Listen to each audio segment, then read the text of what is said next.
Hace 7 años ganó el No en Santander. Hoy, en Periódico 15, está Jairo Reinaldo Cala, una de las voces más importantes para hablar de paz en Colombia. ¿Por qué Jairo Cala? Porque los jóvenes deben entender la relevancia del fin de la guerra. Jairo, comencemos soltándonos un poquito y quisiera que nos contara qué recuerda del Palmar. No, yo del Palmar tengo mis recuerdos de niño. Yo creo que los recuerdos más bonitos de mi infancia los tengo allá. Recuerdo el paisaje, recuerdo la escuela donde era una sola escuela y entonces dictaban todos los grados de primaria una sola profesora, como con 50 o 60 muchachos. Y eso era un recuerdo muy bonito. Y salíamos de la escuela y entonces todos nos íbamos a la quebrada. Y entonces todos en baño allá en la quebrada, las competencias, que el que le rindiera más nadar, que el que durara más tiempo hundido en el agua, etcétera, etcétera. Son tal vez los mejores recuerdos que yo tengo. Y ahora, de pronto una pregunta en contraposición y es, ¿por qué los santanderianos no conoceremos el Palmar? No, es que efectivamente yo duré 36 años sin ir, 35 exactamente, sin ir al Palmar y me di cuenta que en muchas regiones de Santander el tiempo se detuvo. No hubo desarrollo social, no hubo progreso de la gente y todos los que fueron las generaciones que me siguieron a mí, casi nadie vive en el Palmar, porque es un pueblo supremamente pequeño en el que el Estado no ha llegado, en el que el progreso no ha llegado. Tal vez lo único nuevo que yo encontré es que la juventud ha tenido un poquito de acceso a la educación. Jairo, y si no conocemos el Palmar, yo creo que menos conoceremos, y los que nos van a ver los chicos, la vereda 5000. ¿Qué se acuerda de esa vereda? No es la vereda más hermosa, el paraíso de la tierra. La vereda 5000 puede ser un polo de desarrollo turístico, porque es que ahí convergen 3 quebradas, converge la quebrada La Vega, converge la quebrada 5000 y el río Suárez. Y ahí en donde se encuentran hay una isla hermosa con unas aguas tranquilas. Yo creo que los santanderianos no conocen ese paisaje y se están negando la posibilidad realmente de un buen sitio de descanso.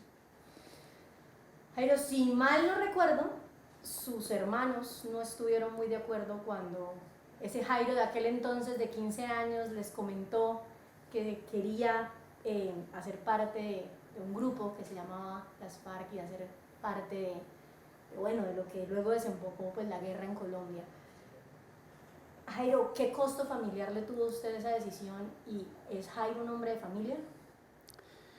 Yo creo que lo que siempre tal vez en mi interior he guardado es los recuerdos hermosos del compartir con la familia. Yo creo que eso es lo más bonito, lo que me mantuvo a mí durante todos estos años en la resistencia armada. Y realmente durante estos 36 años que estuve yo en la resistencia armada, desde el primer día, yo recuerdo que en diciembre de 1981 yo fui a la vereda a decirle a mi familia que había tomado la decisión de ingresar a esta organización y eso hubo toda suerte de maniobras para que no cumpliera ese objetivo. Y bueno, yo tengo unos hermanos muy amorosos, muy cariñosos, muy fuertes porque son campesinos que les tocó hacerse, desde nosotros quedamos huérfanos muy pequeños y a ellos les tocó asumir la responsabilidad de los hermanos pequeños. Todos son hermanos muy fuertes, pero con mucho amor para dar. Digamos que reservemos el Barcino por si está en esa lista, 3 canciones que representaran su gusto musical, Jairo. Bueno, yo creo que ahí Pueblito Viejo es sin lugar a dudas la primera canción o de las primeras canciones que en la escuela y en el Socorro nos enseñaron y aprendimos a escucharlas, pero también para la época había una sola emisora en el Socorro, y entonces lo único que se escuchaba allá era música campesina, rancheras. Y recuerdo que una ranchera que sonaba mucho en la época se llamaba El Puente Roto.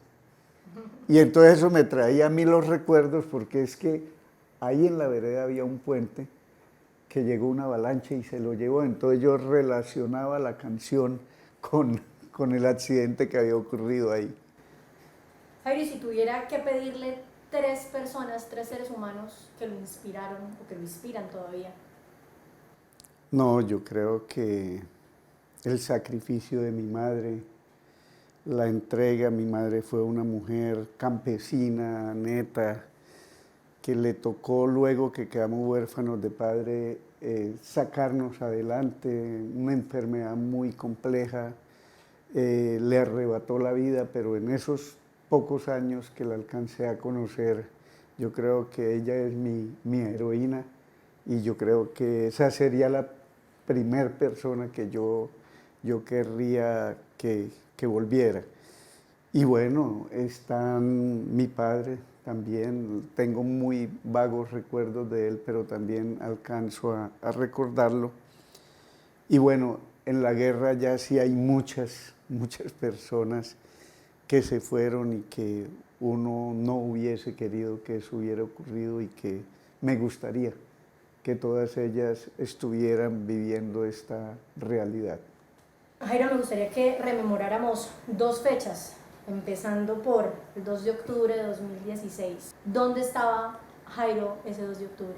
Estábamos en el sitio, en un sitio de preagrupamiento por el nordeste antioqueño, y pues realmente todos estábamos con el corazón lleno de esperanza de que ese acuerdo que habíamos construido en La Habana era la posibilidad real de que se pudiera colocar un hasta aquí a las situaciones de violencia, y que nos obligara a todos a responder por lo que hicimos, mal o bien, en el proceso de la confrontación. Y uno, pues, la sorpresa más grande, porque uno dice hasta dónde llegó los niveles de pugnacidad entre la sociedad colombiana, que con todas las cifras de la guerra, de muertos, de heridos, de gente detenida, de desaparecidos, de desplazados, ¿cómo alguien es capaz de votar en contra de la posibilidad de resolver, de empezar a resolver esos estragos que genera un conflicto, y esa forma inhumana de resolver los conflictos? Jairo, aquí traigo una cifra que me parece muy importante, y es que a enero de este año se estima que 355 excombatientes de las FARC han sido asesinados después de la firma del proceso de paz. ¿Por qué considera usted que esta cifra tan dura no genera la solidaridad o, llamémosle, la reflexión necesaria que deberíamos hacernos como sociedad colombiana? Yo creo que es importante tener en cuenta dos realidades. Son los costos de la paz, porque el primer proceso de paz nosotros lo desarrollamos en 1984, y fueron más de 5.000 asesinatos y la desaparición, el genocidio de un partido político que surge en medio de un proceso de diálogos entre el Estado colombiano y las FARC. FARC en ese momento no éramos FAREP todavía aún. Y luego vienen los demás procesos, pero todos han estado rodeados de una conducta de algunos sectores de la sociedad que nosotros siempre hemos dicho han vivido de la guerra y pretenden seguir viviendo de la guerra, y la auspician por uno o por otro lado. Al día de hoy acaba de ocurrir el último asesinato en lo que va corrido del año, casualmente y desafortunadamente. Hoy murió, asesinaron al compañero 367. En lo que va corrido de este año van 12 compañeros, lo que equivale a que están asesinando 3 compañeros más o menos por mes. Y bueno, yo creo que el tema aquí no es un tema ni siquiera, hay dos, yo colocaría la discusión en dos aspectos. Uno es el tema de la falta de socialización del acuerdo de paz. Yo creo que la inmensa mayoría de los colombianos no conocen el acuerdo de paz. Y claro, son 300 y pico de páginas que no todo el mundo las lee. Pero yo creo que el gobierno anterior se empecinó en que nadie conociera y en tergiversar el objeto del acuerdo. Nosotros lo que decimos es, ojalá en este gobierno sí podamos avanzar en profundizar para que la gente conozca. Yo creo que la academia nos puede aportar mucho en esa tarea de hacer que en sus cátedras se pueda incluir algunos aspectos que la academia considera importantes para difundir el acuerdo de paz. Y el otro aspecto es que, como todos los acuerdos de paz en el mundo, ningún acuerdo es perfecto. Siempre hay quienes dicen que faltó y siempre hay quienes dicen que se excedieron en bondades, etcétera, etcétera. Y desafortunadamente hay una serie de grupos que se levantaron empuñando, entre comillas, las banderas de las FARC y son los que más daño nos están haciendo en este momento. Pero justamente usted ya tocaba y es inevitable para mí preguntar, pues, el nuevo gobierno. Y hubo una declaración en las últimas semanas que mojó, como dice en prensa, de Gustavo Petro, donde él decía, no hay recursos para implementar el proceso de paz, y así titularon muchísimos medios de comunicación. Desde el Partido Comunes, ¿cómo recibieron esas declaraciones del presidente? No, yo creo que nosotros, desde que firmamos el acuerdo, nosotros siempre insistimos la paz necesita recursos frescos. Con el presupuesto general de la nación no somos capaces de producir las transformaciones que requiere la sociedad para avanzar hacia la construcción de la paz. En 2017 a mí me correspondió, junto con otros compañeros, empezar el proceso de implementación del acuerdo. Y entonces hacíamos unos balances de cuánto debería invertir el Estado año para garantizar que en los 15 años planteados por el acuerdo se pudieran, si no todas, por lo menos sí avanzar en transformaciones importantes. Y para la época discutíamos que era alrededor de entre 9 y 11 billones de pesos. El gobierno anterior no invirtió absolutamente nada y hoy tenemos un rezago de 6, 7 años en la implementación del acuerdo. Y es cierto, el país tiene un cúmulo de problemas acumulados a lo largo de estos 200 años que no se van a resolver en un día. No hay los recursos suficientes para la implementación del acuerdo, pero sí creemos que el problema no es que no los haya. El problema es de dónde los vamos a sacar. Si entendemos que la paz no es la dejación de las armas ni el silenciamiento de los fusiles, la paz son cambios, la paz es educación para los jóvenes de Colombia, la paz es salud, la paz es vivienda, la paz son vías para los campesinos, la paz es trabajo. Si lo entendemos de esa manera, entonces hay muchas fuentes. Él en su intervención entre la elucubración que estaba haciendo ahí del fenómeno, decía, una posibilidad es emitir bonos. Bueno, esa puede ser una posibilidad. Pero aquí hay un sector privado muy poderoso y en el mundo la empresa privada es muy fuerte, muy poderosa. Nosotros tenemos que pedir la solidaridad del mundo. Y yo creo que por lo menos lo importante de este gobierno es que dice, estamos comprometidos con la implementación del acuerdo y queremos avanzar en la implementación del acuerdo. Si esa decisión política se mantiene en el gobierno, no en el presidente, sino en el gobierno, vamos a ser capaces de avanzar, seguramente no como quisiéramos, pero sí avanzar en la implementación y en la profundización de espacios y de acciones de paz. Jairo, desde su mirada, la labor que ha desempeñado hasta el momento la Justicia Especial para la Paz, ¿qué ha sido lo más difícil y qué le ha faltado a ese tipo de justicia? Yo creo que lo más difícil es que como este es un modelo nuevo, nuestros abogados, nuestros jueces, nuestros fiscales están con el chip de la justicia punitiva.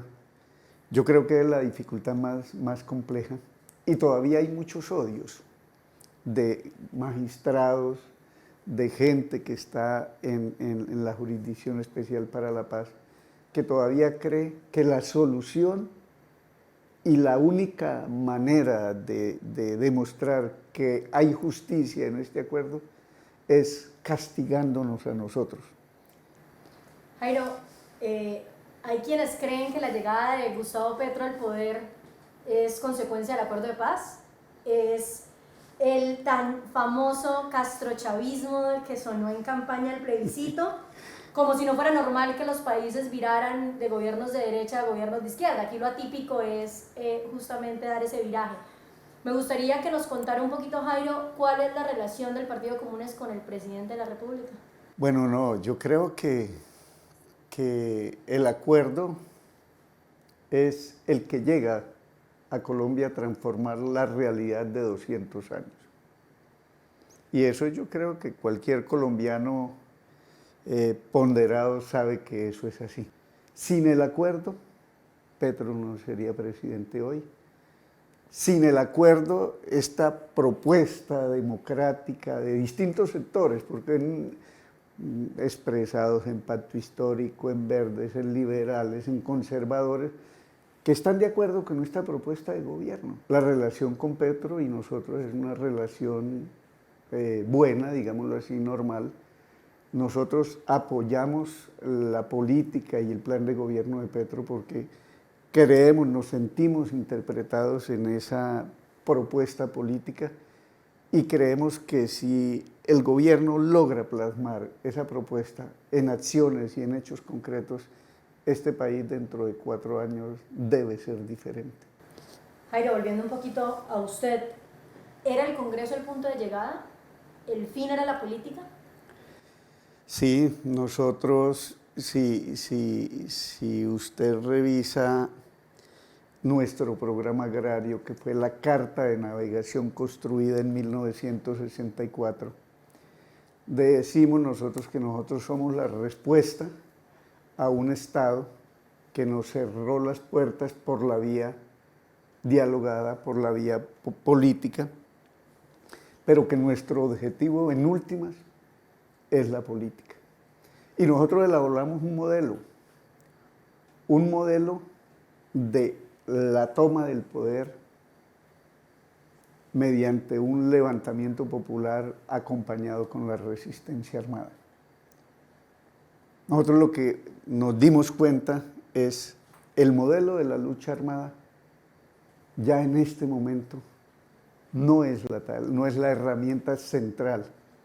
Y nosotros creemos que la herramienta central hoy es la posibilidad de que la sociedad pueda jugar un papel importante. Jairo, tal vez nos podríamos poner a elucubrar si fue culpa del anterior gobierno, si es culpa de la falta del apoyo de la sociedad, pero hay algo claro y ha sido que ha habido un resurgimiento de unas disidencias justamente de este proceso.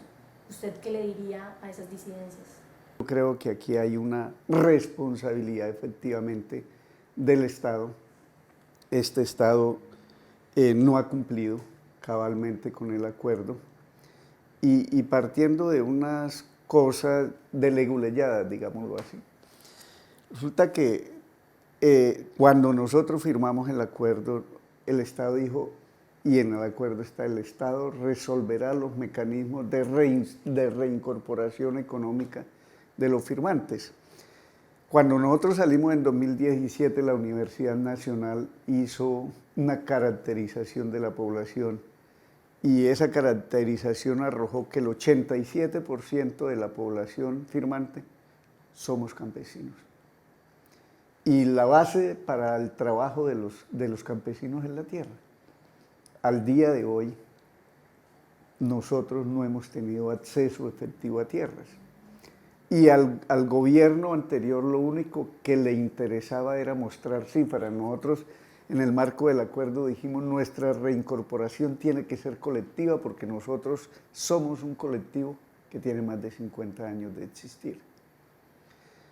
Y el gobierno se empeñó en desarticular ese colectivo y empezó una oferta individual a cada uno de los firmantes.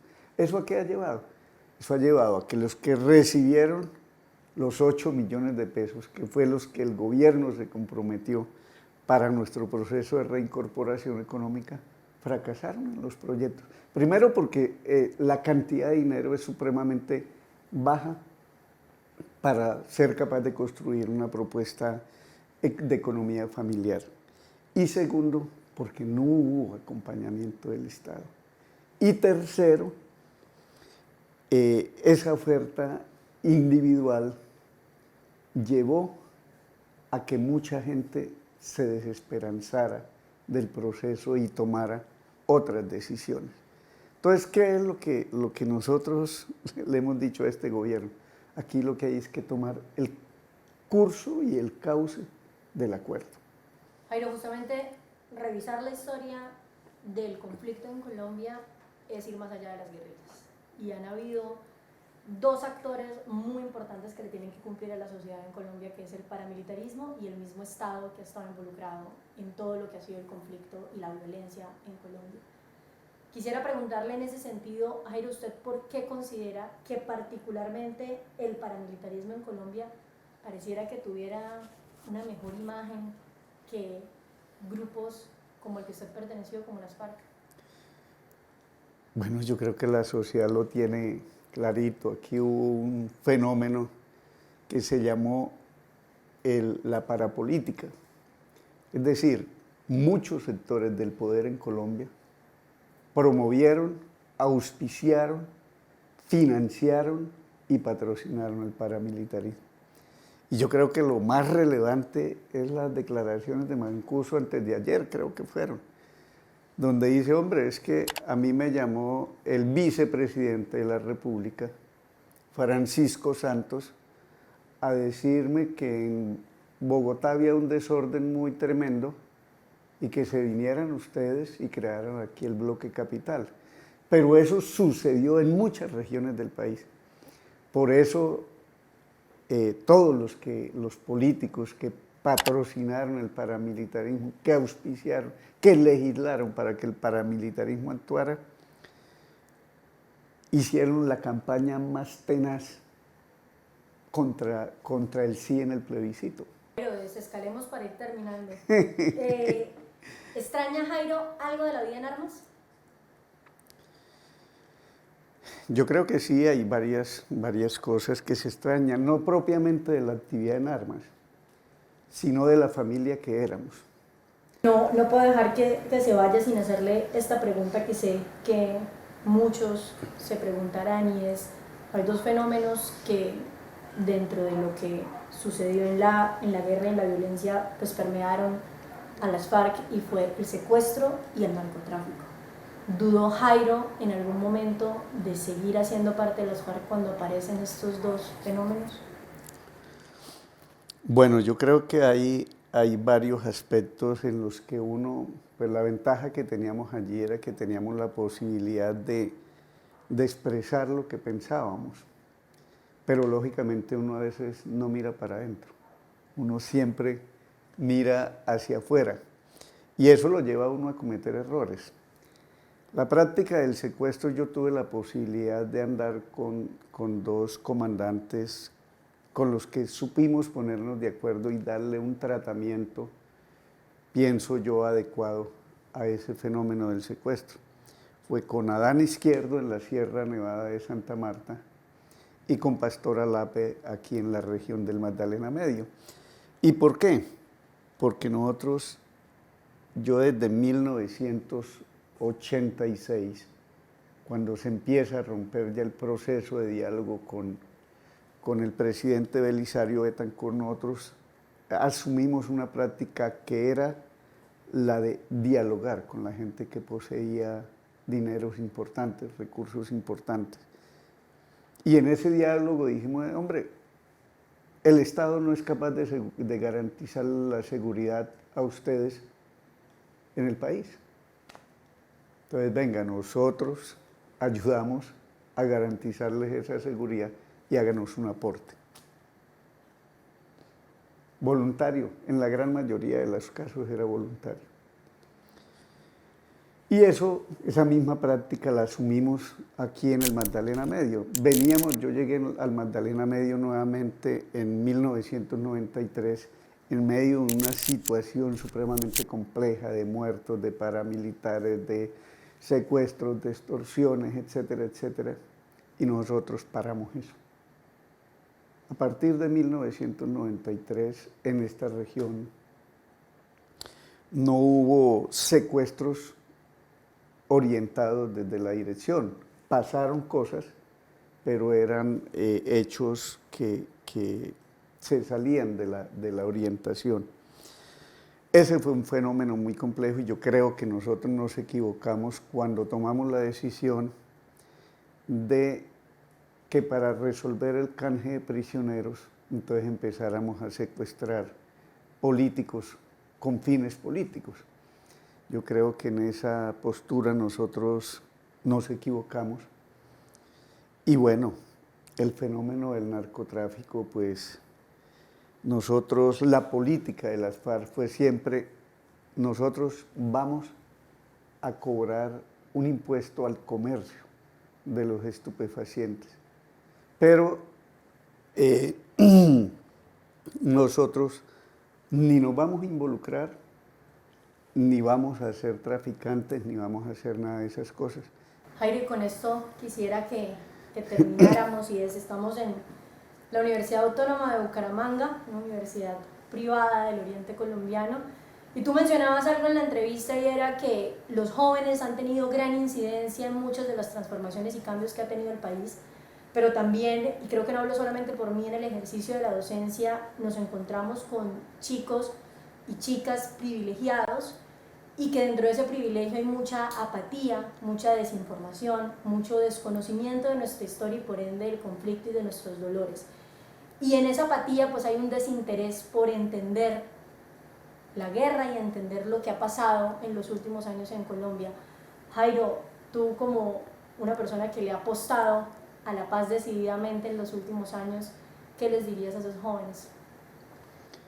No, yo creo que la mejor manera de que esa juventud se actualice con la realidad es que empiecen a exigir a las directivas de los centros educativos la posibilidad de construir un pensum participativo. Porque yo creo que una cosa es lo que el pensum que elaboran los entes educativos y otra cosa seguramente es lo que los muchachos quieren saber. Y yo creo que a pesar de la tergiversación que hubo de la historia en este país, yo creo que una cátedra que no puede faltar en la educación de los nuevos jóvenes es la historia, pero la historia reciente.